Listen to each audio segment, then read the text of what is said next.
Sharp Aquos Zero 2 yang dirilis pada bulan Mei tahun 2020 dan dibanderol dengan harga 14 jutaan. Sekarang turun drastis jadi 2,7 jutaan aja untuk second batangan dengan varian RAM 8/256 GB.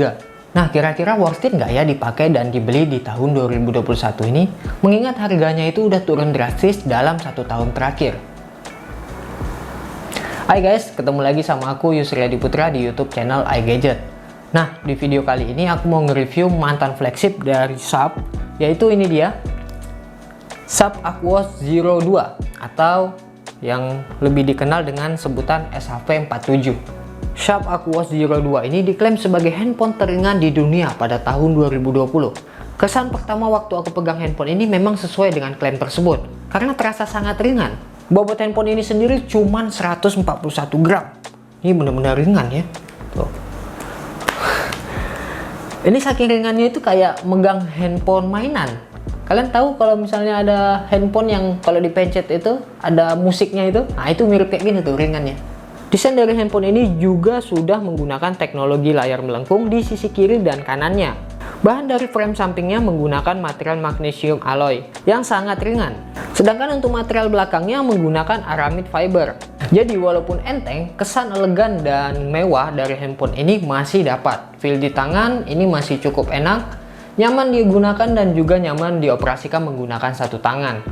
Oh ya, untuk unit yang kita review kali ini versi AU dengan tingkat kemulusan sekitar 85%. Minusnya ada di bagian backdoor atas dan di dekat port USB Type-C-nya.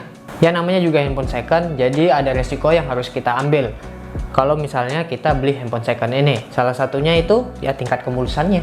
Lalu untuk layarnya, handphone ini berukuran 6,4 inci menggunakan panel OLED dengan aspek rasio 19,5:9 dan beresolusi 2080 pixel dikali 2340 pixel, yang artinya layar handphone ini sudah berkualitas Full HD+. Dan untuk kualitas layarnya menurut aku ini udah sangat bagus dengan tingkat kecerahan layar hingga 1 miliar warna. Berkat teknologi tersebut bikin kualitas handphone ini terasa makin tajam dan juga jernih. Apalagi kalau dipakai buat nonton film, YouTube, dan main game. Jelas ini udah bisa manjat mata kita. Lalu untuk perlindungan layarnya, Sharp Aquos Zero 2 ini juga sudah dilengkapi dengan kaca Corning Gorilla Glass 6 sehingga tahan terhadap beberapa goresan. Refresh rate layarnya pun sudah berteknologi 240 Hz, tapi itu hanya berfungsi untuk mode gaming. Jadi ketika kita main game, gerakan layarnya itu terasa smooth. Tapi kalau dipakai untuk scrolling media sosial, refresh rate-nya cuma bisa di 60 Hz saja. Tapi nggak apa-apa juga sih, biar bisa hemat baterai juga. Dan terakhir di dalam layarnya juga ada screen fingerprint on display. Jadi untuk buka handphone ini makin terasa mudah. Karena tingkat akurasi dan kecepatannya ini udah cukup baik. Dan juga terdapat fitur face unlock yang kecepatan dan akurasinya itu sama baiknya dengan fingerprint on display-nya. Lanjut ke bagian audionya, di mana Sharp Aquos Zero 2 ini sudah dilengkapi dengan stereo speaker. Seperti flagship lainnya, handphone ini juga tidak menyediakan lubang audio jack 3,5 mm. Walaupun kualitas audionya bukanlah yang terbaik, tapi menurut aku ini udah cukup nyaring dan jelas. Dan untuk kualitas audionya, kalian bisa simak aja video berikut ini.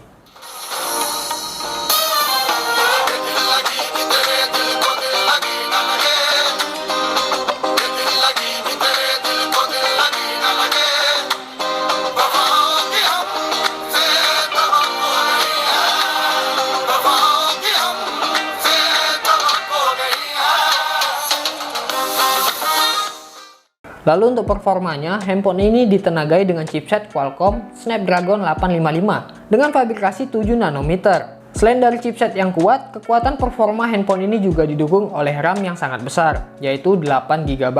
Penyimpanannya juga udah sangat besar, yaitu 256 GB. Jadi walaupun nggak dikasih slot memori eksternal, menurut aku ini nggak jadi masalah. Untuk konektivitas jaringannya hanya mampu ke jaringan 4G aja, masih belum bisa 5G, dan hanya bisa menggunakan satu SIM card aja. Selain itu, handphone ini juga udah memiliki fitur NFC yang kecepatan dan akurasinya itu udah cukup baik. Kemudian versi Android-nya pun sudah bisa diupdate ke yang paling baru, yaitu Android 11. Menurut aku dengan spesifikasi yang diberikan, pengalaman multitasking nggak akan ada kendala sama sekali. Bahkan untuk performa gamingnya juga sangat bisa diandalkan. Karena chipset Snapdragon 855 yang masih kencang, bahkan di tahun 2021 sekalipun. Buktinya pada game Genshin Impact bisa berjalan dengan sangat baik. Di sini untuk settingan defaultnya bisa dapat settingan medium.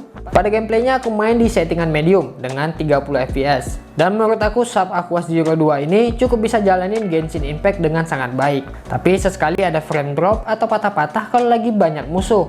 Untuk suhunya juga nggak terlalu panas, karena Sub Aquos Zero 2 ini memiliki teknologi yang dapat membuang panas dengan cara menyebarkan panas ke seluruh bagian bodinya, yang fungsinya untuk menghindari overheat. Makanya ketika main Genshin Impact, suhu handphone ini terasa hangat dan nggak ada panas yang berlebih ketika dibawa main lama. Lalu pada game PUBG Mobile bisa dapat di settingan rata kanan smooth ekstrim, bahkan bisa dapat settingan Ultra XD di frame rate ultra. Pada gameplaynya di sini aku main di settingan Ultra XD dan udah bisa dipastikan Sub Aquos Zero 2 ini bisa dengan sangat baik menjalankan game PUBG Mobile tanpa ada kendala apapun. Untuk suhunya juga aman, nggak ada terasa hangat ataupun panas, adem aja nih handphone. Dan untuk masalah grafisnya, Sub Aquos Zero 2 ini menggunakan GPU Adreno 640 yang bikin tampilan grafisnya jadi makin oke dan tentunya bisa manjain mata kita kalau lagi main game. Lalu untuk kapasitas baterainya, Sub Aquos Zero 2 ini memiliki kapasitas sebesar 3130 mAh. Terbilang kecil sih untuk tahun 2021 ini. Dan untuk SOT-nya, handphone ini mampu bertahan 7-8 jam pemakaian normal. Jadi dalam sehari itu bisa 2 kali ngecas. Dan untuk pengisiannya, handphone ini menggunakan USB Type-C. Dan tentu aja udah didukung dengan fast charging. Ngisi dari 0 hingga 100% butuh waktu hampir 2,5 jam. Dan itu lumayan lama dan kalah cepat dengan handphone keluaran tahun 2021. Kemudian untuk ketahanan baterainya termasuk boros, apalagi kalau digunakan untuk main game. Karena ketika kita main game, refresh rate yang ditampilkan cukup tinggi, 240 Hz. Dan nggak bisa disetting menjadi 60 atau 90 Hz, sehingga lumayan menguras baterainya. Main PUBG Mobile setengah jam berkurang 15%, main Genshin Impact setengah jam berkurang 20%. Jadi sayang aja ya, padahal performa yang ditawarkan handphone ini udah cukup bagus, tapi tidak dengan kapasitas baterai yang memadai. Lalu untuk kameranya, Sub Aquos Zero 2 ini memiliki konfigurasi AI dual kamera. 12,2 megapiksel untuk kamera utamanya dengan bukaan f1.7 dan sudah memiliki deteksi autofocus serta optical image stabilization sehingga kameranya semakin cepat untuk mengambil titik fokus dan menghasilkan gambar atau video dengan stabil. Lalu untuk kamera kedua yaitu kamera ultrawide dengan resolusi 20,1 megapiksel dan bukaan f2.4 yang bisa ambil gambar jadi lebih luas dengan point of view 125 derajat. Pada kamera belakang bisa rekam gambar hingga resolusi 4K di 30 fps dan juga sudah memiliki teknologi electronic image stabilization. Lalu untuk kamera depan, kamera selfie-nya punya resolusi 8 megapiksel dengan bukaan f2.2 dan untuk perekaman videonya bisa rekam gambar hingga resolusi Full HD 1080 pixel di 30 fps serta dilengkapi electronic image stabilization. Dan untuk hasil-hasilnya menurut aku ini udah cukup baik dan masih bisa diandalkan di tahun 2021 ini. Pada pencahayaan yang cukup mampu menghasilkan gambar dengan tampilan yang cukup baik. Gak hanya di kamera utama tapi juga di kamera ultrawide-nya. Warna yang dihasilkan terlihat natural, dynamic range-nya juga cukup luas, detail fotonya pun masih dapat. Walaupun tidak memiliki fitur night mode, foto di kondisi cahaya redup atau malam hari, hasil fotonya tetap bagus. Dan untuk kualitas videonya, kalian bisa simak aja video berikut ini. Oke, ini adalah salah satu contoh perekaman kamera belakang Sub Aquos Zero 2 dimana dia bisa ngerekam hingga resolusi 4K di 30 fps. Tapi pada perekaman ini aku ngerekam di resolusi Full HD 1080 di 60 fps saja. Dan untuk dynamic range-nya gimana ini? Menurut aku udah cukup baik kalau dilihat secara sekilas. Terus juga stabilisasinya juga sangat baik juga, tapi agak patah-patah. Kalau ini nggak terlalu ini ya, nggak terlalu smooth gitu, cuman udah cukup baik lah. Terus juga audionya gimana ini, suara aku? Kalian bisa nilai dan tulis di kolom komentar. Dan ini adalah salah satu contoh perekaman kamera depannya, dimana dia bisa ngerekam hingga resolusi 1080 Full HD di 30 fps aja, belum sampai 60 fps. Dan untuk kualitasnya gimana nih? Oh ya, ini untuk autofokusnya dia fix ya, jadi kita nggak bisa ngatur autofokusnya. Terus dynamic range nya gimana? cukup baik, cuman wajah aku agak sedikit gelap jadinya. Oke, kurang lebih kayak gitulah. Untuk audionya gimana nih? Dan kamera depannya juga punya stabilisasi yang cukup baik. Oke, tulis di kolom komentar pendapat kalian tentang Sharp Aquos Zero 2 ini. Oke, terima kasih. Dan untuk kesimpulannya gimana?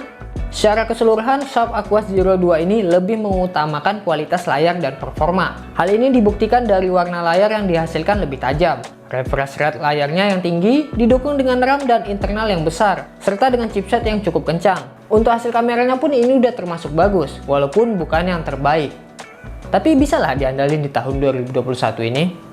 Yang perlu jadi catatan cuma satu aja sih, yaitu kapasitas baterainya yang nggak terlalu besar. Pengisiannya juga lama, apalagi kalau dalam mode gaming, baterainya termasuk boros. Tapi mengingat harganya yang udah turun hingga 2,7 jutaan aja, aku bisa bilang dengan yakin kalau Sharp Aquos Zero 2 ini worth it dibeli dan dipakai di tahun 2021 ini. Bahkan di tahun 2022 sekalipun, karena spek dan performa yang diberikan itu sangat worth it sekali di harga 2 jutaan. Jadi buat kalian yang ingin membeli sebuah handphone second, dengan harga yang murah tapi ingin spek yang tinggi, maka Sharp Aquos Zero 2 ini bisa jadi alternatif kalian. Oke, segini dulu videonya. Tulis di kolom komentar pendapat kalian tentang Sharp Aquos Zero 2 ini. Like video ini kalau kalian suka, dan sampai jumpa lagi di video selanjutnya. Terima kasih.